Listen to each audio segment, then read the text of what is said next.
Bonjour à tous et bienvenue encore une fois à l'École du sabbat, à l'Église de Saint-Georges. Aujourd'hui avec moi Yannick et Michael. Mon nom c'est Joël Tremblay. La leçon de cette semaine, c'est la leçon 7.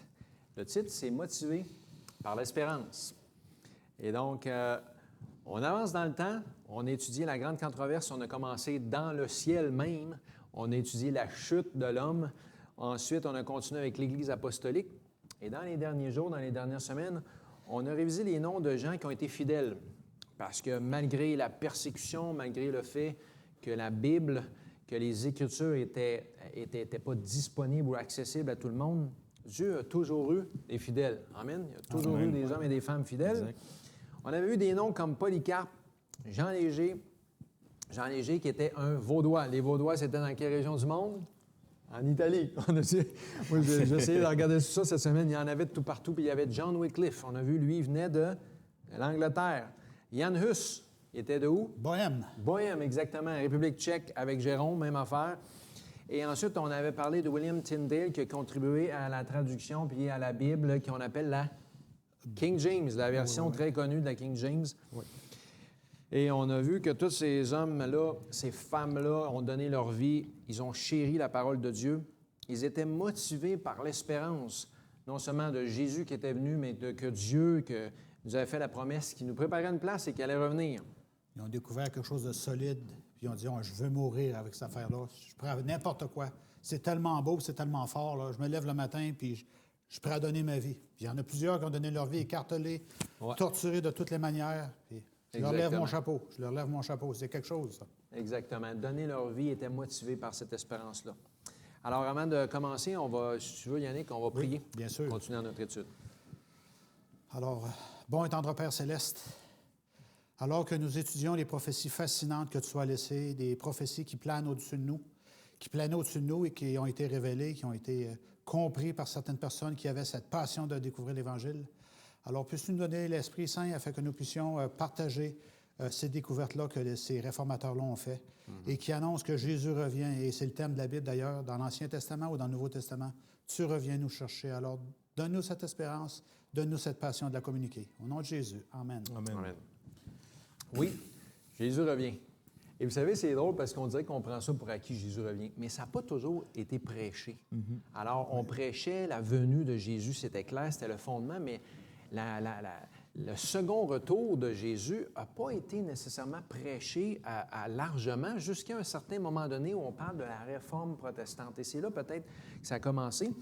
On n'en a pas parlé extensivement, mais là, on sait que Martin Luther, là, c'est un prêtre allemand avec ses 95 thèses, a amené cette réforme protestante. Il y en a eu plusieurs d'autres avec lui éventuellement qui ont ramené les vérités de la Bible qui avaient été enterrées. Et pendant ce temps-là, on se dirige dans notre leçon, motivé par l'espérance, on se déplace dans une autre région du monde. Parce que jusqu'à date, on avait parlé vraiment de l'Europe. C'était le monde qui existait à ce moment-là. Et là, on se déplace de quel côté? Bien, de l'autre côté de l'océan, on s'en va en Amérique. On suit les prophéties, parce que les prophéties se sont déplacées éventuellement vers le nouveau monde. Un monde peu nombreux, mais qui va avoir de grandes choses qui vont se passer là. Peu nombreux. Alors, c'était justement c'était où que ça disait dans l'Apocalypse que la femme, elle s'était réfugiée dans un endroit où? Désert, ou un endroit où il n'y avait pas beaucoup de population, parce qu'il y avait des persécutions. Pas beaucoup de politique aussi, pas beaucoup de... Ils cherchaient quoi? La liberté religieuse, ils cherchaient la liberté d'expression, ensuite liberté de conscience. Ouais, les puritains, ils venaient de où, les puritains? Les puritains, exactement. Alors, ils venaient d'Angleterre. Ben, d'ailleurs, c'est drôle, parce que tu vois ça, tu dis, il y a la Nouvelle-Angleterre, les Anglais étaient allés là, puis nous, au Canada, éventuellement, c'est Christophe Colomb, eux autres sont allés là-bas, la Nouvelle-Angleterre, les pèlerins puritains. Ensuite, nous, c'est la nouvelle quoi? La Nouvelle-France, au Québec. Ouais. C'est éventuellement Jacques Cartier qui va fonder Québec. Il ne traînait pas beaucoup de prophéties, lui, par contre. Non, tu sais, puis en plus, dans le Sud, ça a été un peu une réforme protestante qui a emmené des protestants aux États-Unis. Au Canada, c'était un petit peu moins, pas mal moins protestant, disons, et on a eu plus une tendance catholique. Mais clairement, donc, on avait 1534 là-bas, puis finalement, les colonies, c'est dans les années 1600. Là, tu sais, je regardais moi-même, parce que je m'en souvenais plus, c'était comme 1620, 1640. Il fuyait les persécutions à ce moment-là. Québec, c'était 1608. Fait que c'est quasiment en même temps, là, aux États-Unis, au Canada. Ils viennent ici, et là, dans le fond, dans la leçon de cette semaine, on se transporte, on suit la prophétie. Et on avait terminé la prophétie, justement, des 1260 années qui se terminaient en 1798. Donc, on est vers la fin de cette prophétie-là. C'était les 1200 soirs et matins qui étaient 1200 années. Et donc, on est vers la fin de ces années-là, les années 1600. On approche donc la fin de cette prophétie-là. Et cette semaine, on va voir une nouvelle prophétie. Là. Yannick vous en a parlé, puis on va voir de nouvelles prophéties qui ont amené des lumières. Encore une fois, tu sais, les gens disent des nouvelles vérités. Ben non, c'était des anciennes vérités. Ils étaient là. C'est très vieux, là. Ça avait juste été enterré, on les avait perdus de vue, puis finalement, ces gens-là les ramenaient à la lumière. Tu sais. Ouais. Fait que, on continue. La foi, les valeurs chrétiennes motivées par l'espérance. Comment et à quel moment on commence à entendre parler de on va dire, du retour de Jésus quand ça commence à être prêché? Michael, on continue. Bien, on parle de la promesse du retour de Jésus, justement. Ouais. Là, c'est vraiment du concret, lorsque les réformateurs quittent la Hollande. Et on met en lumière ici le partage de deux réformateurs, Jean Wycliffe et Calvin. Et ces hommes sont motivés. Sont motivés à partager l'amour de Jésus, le retour de Jésus, parce que ça crée en eux une espèce de joie de dire que Jésus revient. Et lorsqu'on prend du recul en voyant les exploits, parce que c'était de véritables exploits que ces hommes-là ont fait, on ne peut pas rester insensible au fait que Jésus revient vraiment bientôt. Là. Ici, on nous partage quelques textes de la Bible, Jean 14, Thessaloniciens. J'en prends celui de Jean 14, versets 1 à 3, qui nous dit que votre cœur ne se trouble point. Croyez en Dieu, croyez en moi.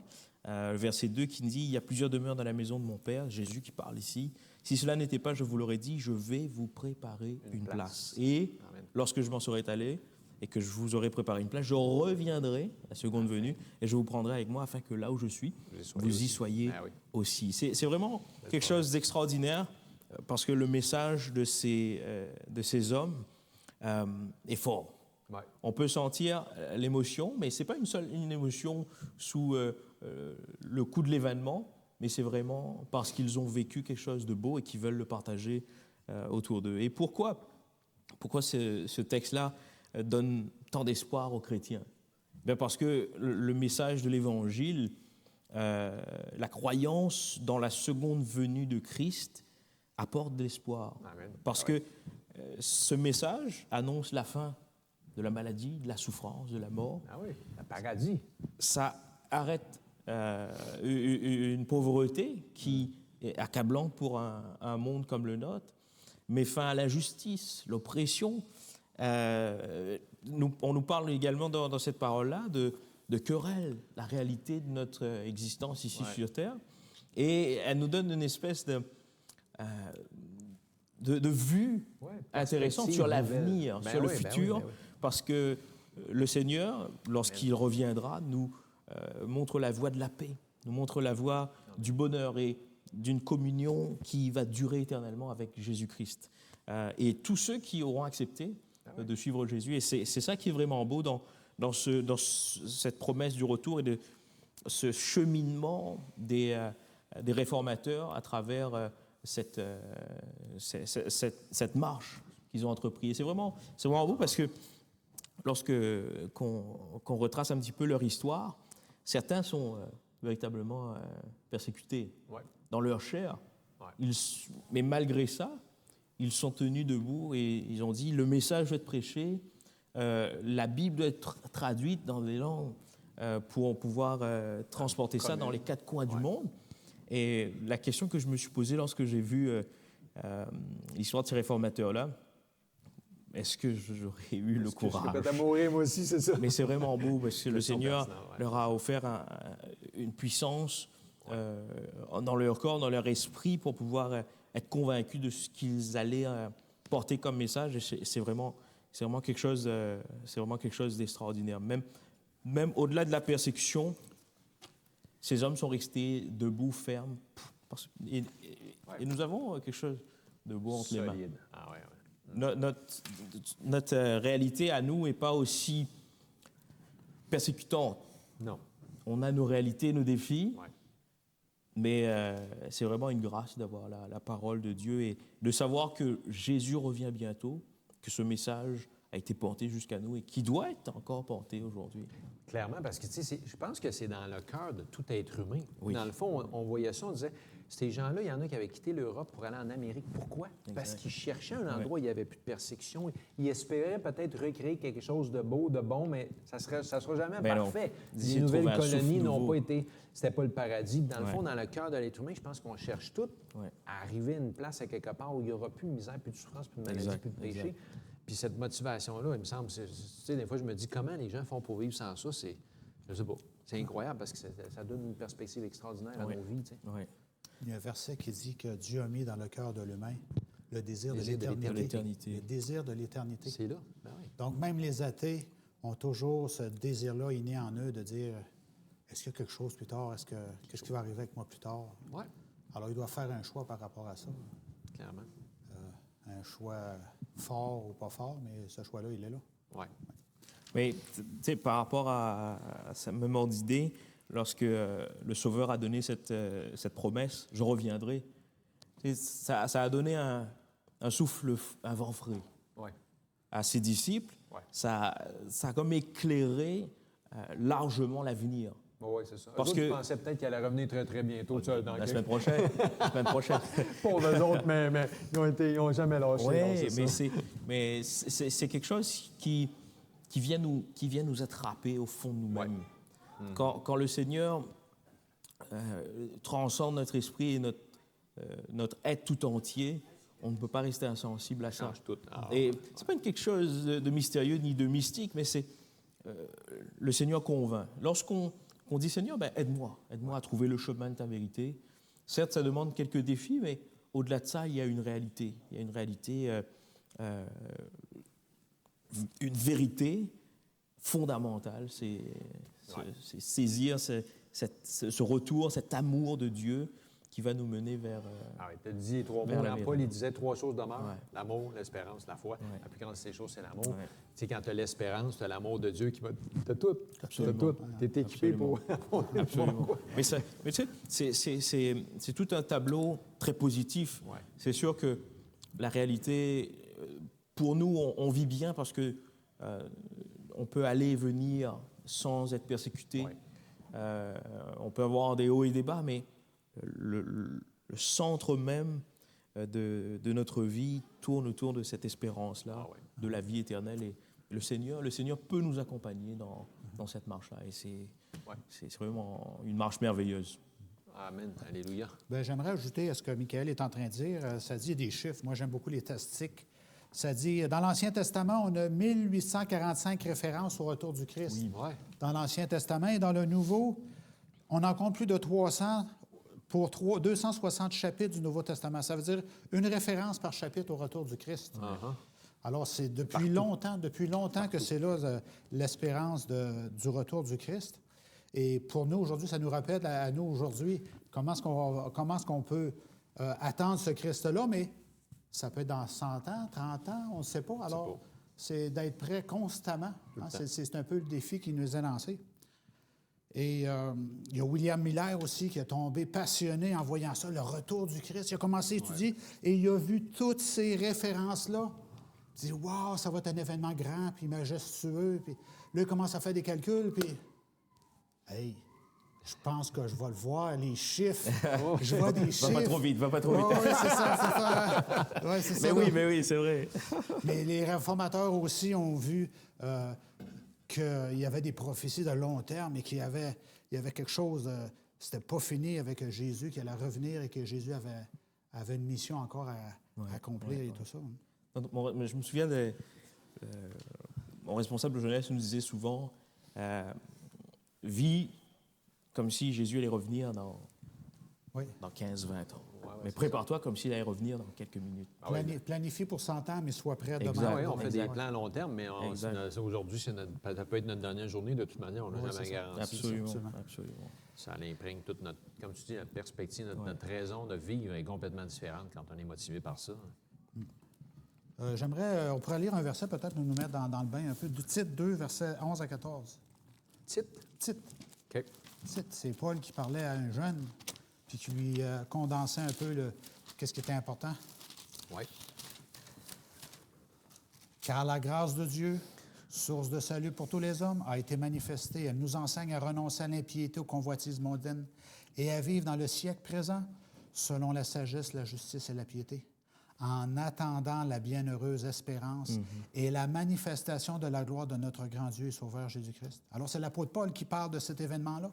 Il s'est donné lui-même pour nous afin de nous racheter de toute iniquité, de se faire un peuple qui lui appartienne, purifié par lui et zélé pour les bonnes œuvres. Dis ces choses, exhorte, reprend avec une pleine autorité, que personne ne te méprise. Alors, c'est ça, Paul est en train d'enseigner, d'être constamment prêt, de vivre dans cette espérance-là du retour du Christ. Bienheureuse espérance. Puis, oui. Fait que déjà, dans Genèse 1, on parle de cet événement-là où est-ce que Jésus va venir régler le problème du péché, tout ça. Mais depuis ce temps-là, il faut toujours être prêt à chaque jour. C'est la meilleure façon de s'en sortir. Sinon, si on commence à dire, bien, c'est dans le passé. Là, moi, je lis ma Bible, là, mais ça, c'est dans le passé. Ça ne me concerne pas. C'est pour des autres. Ça, c'est un vieux livre. La Bible, c'est un vieux livre. En plus, l'Ancien Testament, c'est encore plus vieux. C'est pas pour nous, c'était pour les Juifs. Mais il ne faut pas penser comme ça. Il faut vraiment être prêt à tous les jours. Hein? Mais il y a toujours ce signal d'alarme. Tu sais, dans le texte 1 Thessaloniciens 4, 13 à 18. Oui, c'est très fort, ça. Mais en exergue cette réalité-là. Nous ne voulons pas, frères, à partir du verset 13, que vous soyez dans l'ignorance au sujet de ceux qui dorment, afin que vous ne vous affligez pas comme les autres n'ont point d'espérance. C'est un message d'espérance fort, parce que ceux peut-être qui perdent un être cher, pour eux, c'est la fin d'une existence, mais aussi pour eux, c'est quelque chose qu'ils vont porter comme un fardeau dans leur cœur, parce que la personne qu'ils aiment n'est plus là. Mais au verset 14, « Car si nous croyons que Jésus est mort et qu'il est ressuscité, croyons aussi que Dieu ramènera par Jésus et avec lui ceux qui sont morts. » Verset 15, « Voici en effet ce que nous vous déclarons d'après la parole du Seigneur. Nous, les vivants, qui sont restés, pour l'avènement du Seigneur, nous ne devancerons pas ceux qui sont morts. Car le Seigneur lui-même a un signal donné à la voix d'un archange et au son de la trompette de Dieu descendra du ciel et les morts en Christ ressusciteront premièrement. » Verset 17, « Ensuite, nous, les vivants qui seront restés, nous serons tous ensemble enlevés avec eux sur des nuées à la rencontre du Seigneur dans les airs, et ainsi nous serons toujours avec le Seigneur. Et enfin, le verset 18 conclut, « Consolez-vous donc les uns les autres par ces paroles. » Il y a un message d'espérance fort, que ni la mort, ni les situations difficiles dans nos vies vont nous éloigner de cette espérance-là, de la réalité du retour de Jésus. Et nous devons nous réconforter dans cette vérité. Ce texte-là, il est clair. Nous serons avec Jésus, celui qui peut tout. Hein? Exact. Le péché ne sera plus là, la souffrance ne sera plus là, la misère, la mort, la torture, ça n'existera plus. Mais on nous pose une question intéressante aussi à la fin de cette partie. Pourquoi la seconde venue est-elle si importante pour notre foi? Je vous pose la question. Pourquoi elle est si importante pour notre foi? Bien, tu sais, comme tu disais tout à l'heure, moi, je dirais parce que ça ne se termine pas à notre mort. Ça va continuer pour l'éternité. Alors, c'est juste un petit avant-goût qu'on a ici sur Terre. Dans le fond, la relation qu'on a développée avec Dieu, le peu de bonheur qu'on peut trouver ici-bas, parce qu'il peut en avoir des joies, parce que bien sûr. Le bonheur qu'on a de la famille, la communauté, de se sentir aimé, bien, c'est des avant-goûts du ciel, mais c'est rien, c'est juste un avant-goût, parce que ça nous donne l'espoir que tout ce qu'on a ici sur Terre, malgré que ça peut sembler beau, c'est rien. Ouais. C'est rien. Il paraît que quand on va être là-bas, on va dire ça valait la peine. L'éternité. Pour l'éternité. Gloire à Dieu. Gloire à Dieu. Et puis, on va voir Jésus. On va voir les hommes et les femmes de la Bible aussi. On va voir tous ces gens-là. Tu sais. Ça va être extraordinaire. On va en avoir pour des années à socialiser. Ce que l'œil n'a point vu, ce que l'oreille n'a point entendu, des choses extraordinaires. Moi, je regarde Hubble, là, puis toutes les galaxies qu'on voit dans loin d'ici. Notre Créateur est extraordinaire. On est créé à son image aussi. On va découvrir des choses incroyables. J'ai tellement hâte. Je voulais relancer Michael. Il a lancé un bon verset. Puis, en même temps, pourquoi être prêt? Matthieu 24, versets 27 à 31. OK. 24, 27 à 31. Si donc on vous dit, voici, il est dans le désert, n'y allez pas. Voici, il est dans les chambres, ne le croyez pas. Car comme l'éclair part de l'Orient et se monte jusqu'en Occident, ainsi sera l'avènement du Fils de l'homme. En quelque lieu que soit le cadavre, là, s'assembleront les vautours. OK. Alors, pas un enlèvement secret, on compare ça. Non, c'est pas un enlèvement secret. Tout œil le verra. Puis ça va être, on parle en hauteur, hein, ça va être comme un éclair, d'un côté de l'est jusqu'à l'orient. OK. Et on dit que tout œil le verra. Yes. Les trompettes, hein, Michael, tu parlais des trompettes aussi. Ouais. Tout œil le verra. Ouais. C'est un Ça va être événement une journée unique, incroyable. global. Ça va être très, très, très, très fort, très puissant. Alors, il n'y aura pas 2-3 parties de que Dieu revient un petit peu ici, Exact. revient là. L'enlèvement secret, ce n'est pas dans la Bible, c'est trouvé dans les traditions des hommes qui ont été implantés dans certaines dénominations. Mais non, tout œil le verra, c'est un événement unique, global et très fort. Et d'ailleurs, pour continuer, au 19e siècle, l'Église protestante, elle était très, très biblique, mais finalement, il y a des théories qui sont arrivées, comme justement l'enlèvement secret. Le millénium, bien, il faut qu'il passe un millénium, donc tu n'as pas besoin de te préparer finalement, parce que c'est tellement loin dans le futur, mon ami. Fais juste ta petite vie tranquille, et puis le second retour de Jésus, c'est très, très loin dans le futur. Alors, ça a fait en sorte que l'Église protestante, de façon globale, elle a oublié cette espérance-là, et puis ils l'enseignent pratiquement plus, ou pas beaucoup. Là. Non. En plus, là, ils enseignent maintenant que tu vas avoir 7 ans pour te préparer. Alors, si Joël, il part, parce que lui, Joël, c'est une bonne personne, bien, là, je peux commencer à me préparer vraiment, puis à changer mes habitudes pour faire face à Jésus, tu sais, pour pas aller me cacher. Là, non, c'est pas là. Alors, la deuxième chance, c'est pas nulle part dans la Bible. Non. Aujourd'hui, si vous entendez sa voix, Maintenant, n'en ça doute, aussi, c'est c'est pas pas vos vos cœurs. cœurs. Ouais. Si on est convaincu de pécher aujourd'hui, travaille là-dessus, prie Dieu pour que Dieu t'aide. C'est aujourd'hui. Il va le faire. Il va le faire. Les 3 ans puis les 7 ans, c'est pas dans la Bible. Là. Le retour est unique, global, très puissant. Les trompettes, c'est un symbole clair. très fort. C'est un symbole très fort, les trompettes. Là. Les Ouais. trompettes, c'est pour tout le peuple d'Israël. Tout le peuple d'Israël. Puis le peuple d'Israël, aujourd'hui, il est disséminé sur la terre globalement. Oui, c'est ça. Israël spirituel. Oui. Fait que ça, c'était ta Il y a partie. Jean 14 aussi, on peut continuer si tu veux. Dans Jean 14 aussi, on a des belles promesses. Jean 14, versets 1 à 3, qui sont des très, très belles promesses que Jésus, c'est avant que Jésus parte, hein, je crois. Oui, c'est le départ de Jésus.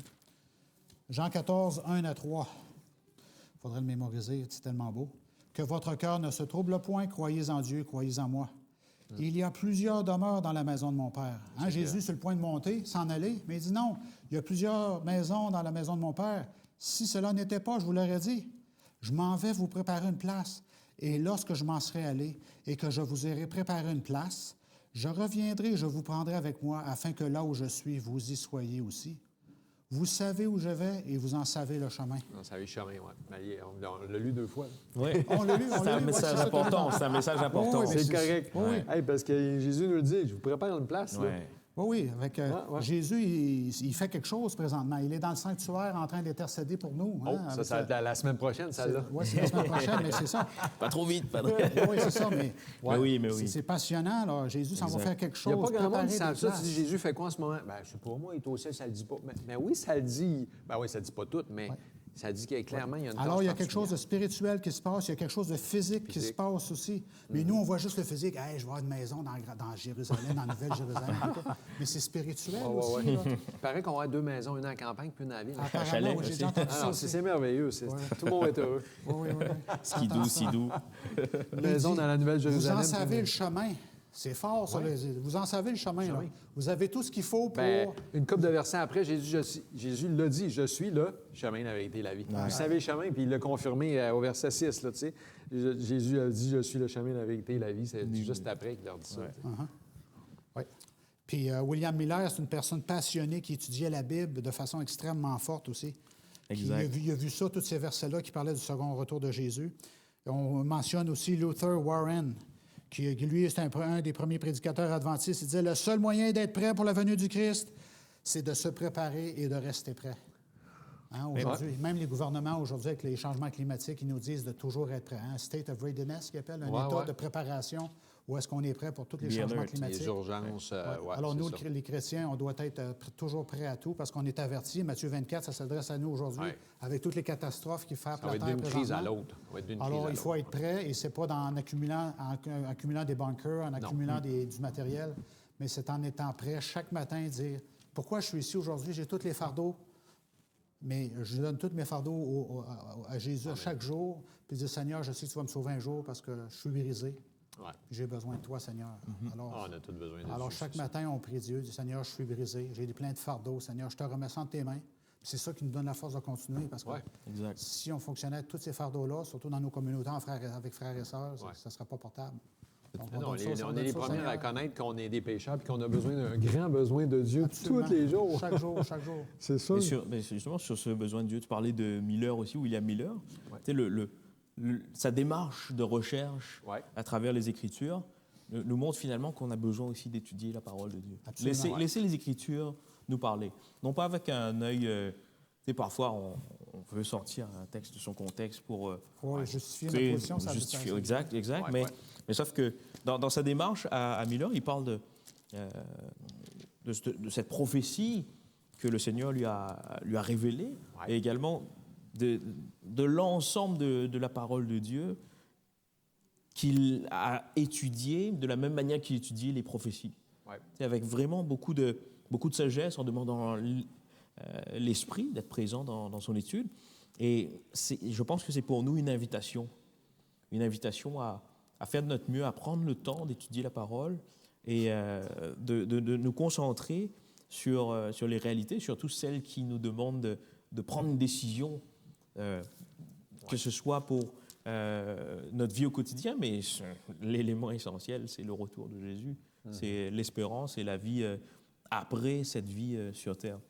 Et le texte disait, muni de sa Bible, d'un stylo, d'un carnet, William Miller commença à lire la Genèse à tête reposée pour comprendre le passage en question de cette prophétie. En comparant les Écritures entre elles, il permettait à la Bible de s'expliquer elle-même. Par exemple. Et souvent on fait référence, parce qu'on est adventiste du 7e jour, on fait référence aux écrits d'Ellen White, elle-même qui dit qu'elle est la petite lumière qui mène à la grande. Il y a toujours un débat, mais ces Écritures sont pertinentes pour nous mener vers la réalité que le Seigneur veut nous offrir, veut nous montrer dans la Bible. Et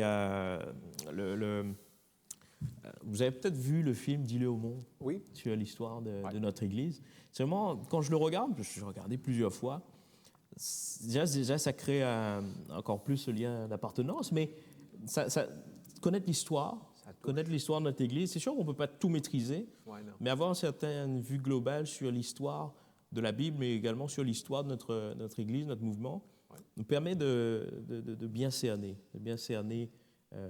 où est-ce qu'on est, où est-ce qu'on va, qu'est-ce qui sera avant, comment après. on est arrivé là. Et c'est vraiment beau. Mais l'appel, c'est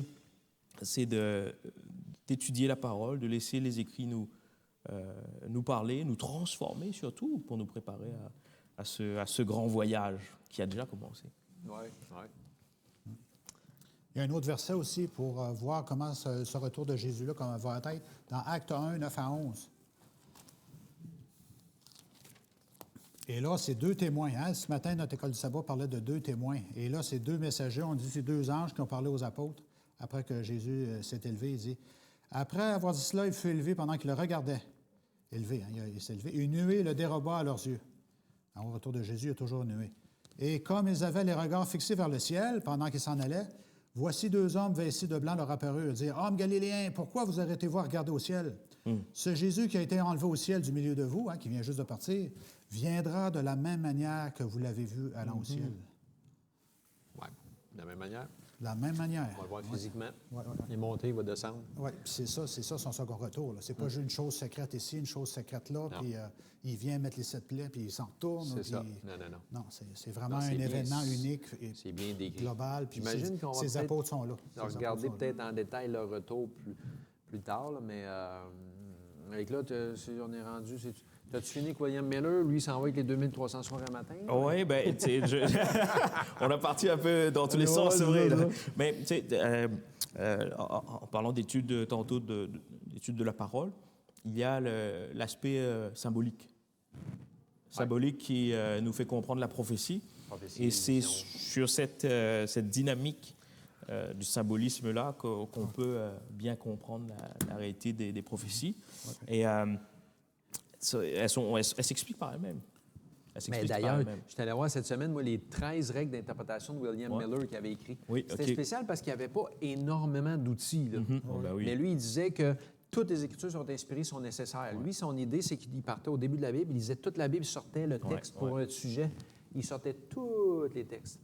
Puis là, tu sais, je ne lirai pas toutes les 13, mais en gros, c'est que toute l'Écriture, chaque mot avait sa significance dans le contexte biblique. Les Écritures sont toujours interprétées par les Écritures. Exact. Ouais, ouais. L'être humain n'a rien à voir là-dedans. C'est Dieu Non, lui-même, c'est ça. l'Esprit de Dieu. C'est pas texte se par une réfère au volonté texte. d'homme que des hommes ont parlé de la part de Dieu. Non, c'est interprétation. inspiré que des hommes ont parlé de la part de Dieu. Absolument. C'est pas une interprétation personnelle comme un Pierre dit non plus, mais c'est une interprétation des Écritures par les Écritures, de prendre tous les textes. Lui, il disait, tu prends tous les textes, puis là, finalement, quand tu les mets tous ensemble, tu as un casse-tête, tu as une image globale, une vision. Puis il disait, à la fin, prophétie, vision, symbole, très important de les garder dans leur contexte, de ne pas faire ce qu'on veut avec. Ben, pour bien saisir la réalité du texte. Sans ça, il y a du monde, tu sors avec n'importe quoi, tu dis, ben non. Ben, exact. Fait que exact. c'était super intéressant. Il n'a pas été le seul. Finalement, on a tous adopté, puis on a dit, ben lui, sa façon d'interpréter la Bible, Une cohérence. c'est biblique. Ouais. C'est cohésif, ça tient ensemble. Puis c'est tellement important. Parce que si on interprète mal les Écritures, on arrive avec toutes sortes de... Des fois, j'entends Il du y a monde 20 qui 000. la Bible dit que je suis comme... Ben, l'as-tu lu? T'as pris ça où? C'est comme les symbolismes sur ces 4 éléments. Les bêtes qui représentent des rois ou des royaumes, le vent qui représente la destruction, l'eau qui représente les peuples et les nations, et la femme qui représente l'Église. Ouais. C'est des symboles qui... Bon, le terme est peut-être pas le bon, mais universel dans le sens où la Bible s'exprime à travers cette existence de symboles-là. Et ça demande du temps. Mais ça demande aussi de prendre le temps d'aller chercher. Clairement. Parce que sinon, on va entendre une parole se dire le sabbat matin dans l'école du sabbat. C'est sûr, frère. Ouais. On va peut-être se laisser emporter par notre orgueil et dire mais non, littéralement, c'est pas ça. Mais alors que. Non, on mais a il peut-être connaissait pas... sa Bible, tu penses, après avoir sorti tous les textes sur un sujet? Mais ouais, c'est Puis, tu sais, l'autre respect. affaire qui m'a étonné, c'est qu'il y a eu la sagesse et l'humilité pendant 4 ans. Il avait fait des calculs en 1818. Il avait déjà arrivé à ses calculs, mais il ne les avait pas partagés publiquement. Le Seigneur il a mis à cœur à un moment donné, au bon moment. Tu vas commencer à les partager, les prêcher. Puis après ça, le même esprit a convaincu plein de gens que son interprétation, elle était biblique parce qu'eux étaient capables d'arriver aux mêmes conclusions en étudiant la même Bible. À une sagesse, une patience, mais une humilité pour reconnaître que si Dieu a parlé à moi, il va probablement parler à un paquet de monde, puis on va tous avoir la même version. C'est peut-être poser des questions lui-même en disant Seigneur, est-ce que c'est vraiment toi qui me parles? Oui, c'est ça. Ces chiffres-là, ça mène à où? Tout ça? Ça montre que c'était quelqu'un de très sage, probablement très sage, pour ne pas entraîner des gens n'importe où. Il s'est dit, bon, attends, Seigneur. Certes, après, il y a eu probablement des critiques parce que, tu sais, mais... au début, il est arrivé en les dates, 1843, il avait comme modifié sa date, mais là, tu sais... mais correct. La date était la bonne, l'événement, c'était pas forcément un bon événement, mais il y avait une cohérence, une sagesse. Il y a une chose que je voudrais mentionner, c'est dans Ésaïe 28. Oui. Ça, c'est bon. C'est un des choses qu'il a pris. Précepte Il a sur compris, précepte, il a ligne sur compris ligne. que Babylone, c'était n'importe quoi. C'était la confusion religieuse où est-ce qu'aujourd'hui, on a 20 000 doctrines chrétiennes. Alors, William Miller a lu Ésaïe 28, puis je vais lire au verset 7. On parle que si tu étudies la Bible et tu sors n'importe quoi, l'interprétation humaine, ça mène à nulle part. Fait que là, il dit, c'est un esprit de justice pour celui qui est assis au siège de la justice et une force pour ceux qui repoussent l'ennemi jusqu'à ses portes. Mais eux, ils chancellent dans le vin et les boissons fortes leur donnent des vertiges. Sacrificateurs et prophètes chancellent dans les boissons fortes. Ils sont dominés par le vin. On parle spirituellement aussi. Où est-ce qu'ils interprètent la parole de Dieu? La Torah, ils interprètent ça tout croche. Mais ça continue, ça dit, ils ont des vertiges à cause des boissons fortes. Ils chancellent en prophétisant. On parle de spirituel ici. Ils vacillent en rendant la justice. Et on continue au verset 10. Car c'est précepte sur précepte, précepte sur précepte, règle sur règle, un peu ici, un peu là. Et on continue au verset 13. Et pour eux, la parole de l'Éternel sera précepte sur précepte, précepte sur précepte, règle sur règle, un peu ici, un peu là. Alors, c'est la seule façon qu'on peut s'en sortir en appliquant ce principe-là, que la Bible s'explique par elle-même. Et un verset d'un côté, un verset de l'autre, on les met tous en comparaison pour dire ça, c'est la vérité, c'est Dieu qui parle, c'est l'Esprit de Dieu qui parle. Et de cette façon-là, il a bâti quelque chose qui était solide, où est-ce que c'est vraiment la parole de Dieu, l'Esprit de Dieu qui parlait, et l'humain n'est pas là. C'est ça. C'est, en anglais, ça dit précepte sur précepte, ligne sur ligne. Tu sais, c'est comme... Ligne sur Alors, ligne, oui. précepte, tu dis, ça, c'est un principe. Là, ici, tu as la ligne, tu as une phrase au complet, tu as une doctrine, tu es capable de tout bâtir ça Oui. par la Bible. Oui. Tu n'as pas Mais- besoin de dire, bon, qu'est-ce que ça dit? Là, tu peux me penser dans mes... Non, tu n'as pas besoin de penser. Étudie, là, c'est... Mais justement, dans ce contexte-là, il y a une espèce de moquerie envers les sacrificateurs puis Exact. les enseignants, ouais, de ces prophètes-là. Et c'est dommage. Enfin, c'est dommage de le lire dans ce sens parce que c'est une réalité aussi. Aujourd'hui, ça va. Aujourd'hui, c'est la même chose. Et Il y a vous, 20 les 000, Adventistes, 20 000 septième jour. doctrines chrétiennes aujourd'hui qui flottent un peu partout. Oui, c'est Mais ça. c'est toute l'interprétation humaine. Dire, ah, moi, je pense que c'est ça que ça veut dire. Combien de Ouais. gens qu'on a connus qui allaient voir leur pasteur et disaient, mais pasteur, Je trouvais une pourquoi nouvelle. vous me dites ça? Puis il dit, pouvez-vous montrer c'est où dans la Bible? Il dit, ah, c'est pas dans la Bible. C'est nous autres qui enseignent ça. Puis combien de gens qui disent, mais voyons donc, moi, je veux suivre la Bible. Non, on ne suit pas ça. On ne peut pas se fier à ça. Fait que finalement, tu dis, oh, minute, ça dépend. Qu'est-ce que sur quoi tu mets le fondement de ta foi? Sur la parole de Dieu ou sur des hommes ou des femmes? Ouais. Ça ne sera pas solide.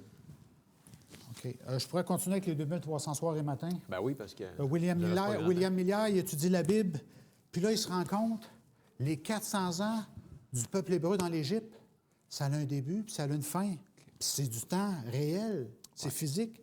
Ensuite, il dit, les 40 années d'errance d'Israël dans le désert, c'était 40 ans, avec un début, avec une fin. La captivité d'Israël, 70 ans, avec un début puis une fin. Où est-ce que Daniel a prié? Seigneur, les temps sont accomplis, sors-nous d'ici. Ouais. Alors, William Miller, il voit ça, puis, waouh, les temps sont vraiment véridiques. Hein? Puis ça dit dans Daniel, le songe est véritable. Et les 70 semaines aussi allouées à Israël dans Daniel. Alors, William Miller, il étudie tout ça, puis, waouh, il y a une prophétie qui s'en va dans le futur. Hey, il faut que ça soit vrai, donc il y a une date. Alors, c'est ça. Il a commencé à faire des calculs, puis ça s'est rendu jusque dans son temps à lui. Ouais. Alors, c'est pour ça là, qu'il dit, waouh, c'est quand même extraordinaire, cette affaire-là. Et là, ça nous amène à Daniel 8, 14. Allons voir Oui. qu'est-ce qu'il a découvert. Ouais, cette prophétie-là, Oui, oui. la plus longue. La plus Oui, longue parce que prophétie. là, c'était commun qu'on pouvait voir que Jésus allait arriver dans les 70 semaines et tout ça. Ouais, ça, Mais c'est là, il y a l'autre. une autre prophétie qui est de départ, qui flotte par-dessus ça, dans Daniel 8, 14. Oui, c'est ça. La prophétie de 70 est à l'intérieur de cette Oui, prophétie. le de même 2300. Ouais. début. Hein? 14 dit, il me dit 2300 soirs et matins, puis le sanctuaire sera purifié. Alors, tous ceux qui étudient ça, ils disent, non, ça ne peut pas être des années, il faut que ce soit des jours. Fait que là, ils essayent de faire fitter ça avec les Grecs, là, puis ça ne fonctionne pas. Qu'est-ce qui est arrivé dans 2300 jours? C'est 4 ans plus tard. Puis là, lui, il se dit, bien, il faut que ça soit... Si la prophétie de Jésus des 70 semaines, c'est physique, bien, il faut que celle des 2300 soirs et matins soit de la même chose. Là, la prophétie, elle ne change pas. Là. Ouais. Alors, il a commencé à compter, puis il dit, ouais, c'est dans notre temps, ça. Hey, c'était pas loin, il y a une vingtaine d'années, là. Alors, il comprenait que c'était quelque chose de solide, mais qu'est-ce qui va se passer exactement? Alors, on sait qu'il y a eu la mauvaise interprétation parce qu'il y a 2 sanctuaires. Il y a 2 temples, il y a 2 sanctuaires. Alors, lui, il a pris le premier, mais c'était le deuxième. On l'a su plus tard. Hein? On l'a compris plus tard. Comprends la vision. 70 semaines ont été fixées et qui ont été sectionnées des 2300 soirs et matins. Alors, tu ne peux pas y échapper de ce 2300 soirs et matins.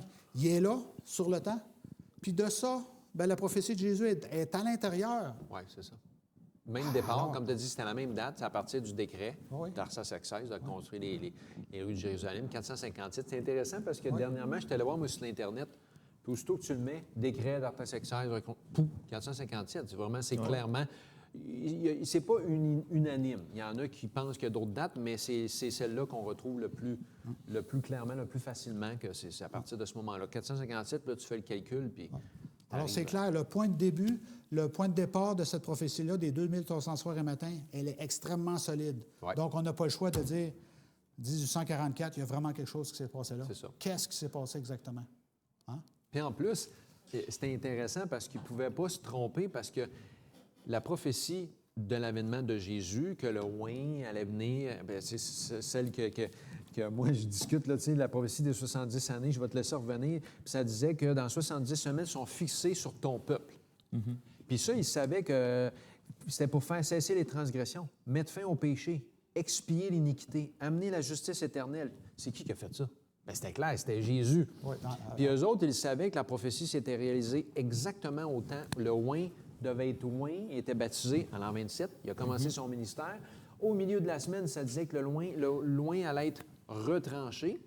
Puis après ça, ça disait, après une semaine complète, donc la dernière semaine, 7 ans, à la fin de l'an 27, plus 7, 34. C'est quoi qui est arrivé? La lapidation d'Étienne, le peuple rejette complètement. Et là, eux autres, dans le fond, William Miller pouvait faire le calcul que les 2300 soirs un matin, les 70 semaines, s'il y avait le même départ, les chiffres étaient exacts, il savait que ça s'était réalisé en 34. Il était capable de faire le calcul. Il ne pouvait pas se tromper parce que tu avais 2 prophéties avec la même date, le temps.